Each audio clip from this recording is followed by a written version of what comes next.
السلام علیکم ورحمۃ اللہ وبرکاتہ۔ بسم اللہ الرحمن الرحیم۔ محترم ناظرین، ایک بھائی نے بجنور سے سوال کیا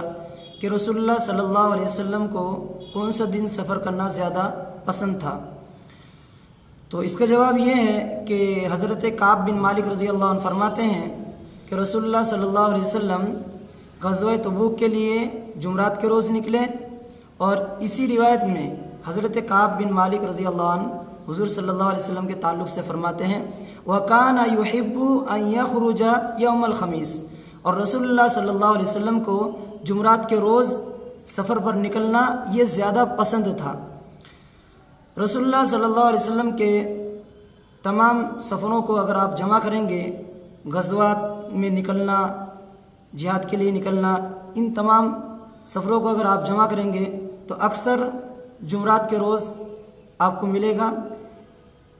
تھوڑے بہت دن ہے جس میں اور بھی دن اللہ کے نبی صلی اللہ علیہ وسلم نے سفر کیے ہیں، اس کا بھی تذکرہ ملتا ہے، جیسے کہ ایک روایت میں اللہ کے نبی صلی اللہ علیہ وسلم کے سفر کے تعلق سے آتا ہے کہ اللہ کے نبی صلی اللہ علیہ وسلم نے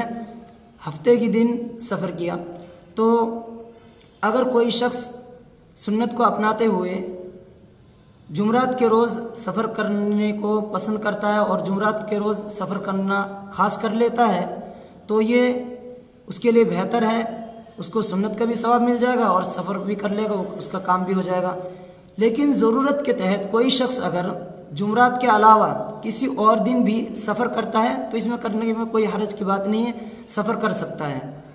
والسلام علیکم ورحمۃ اللہ۔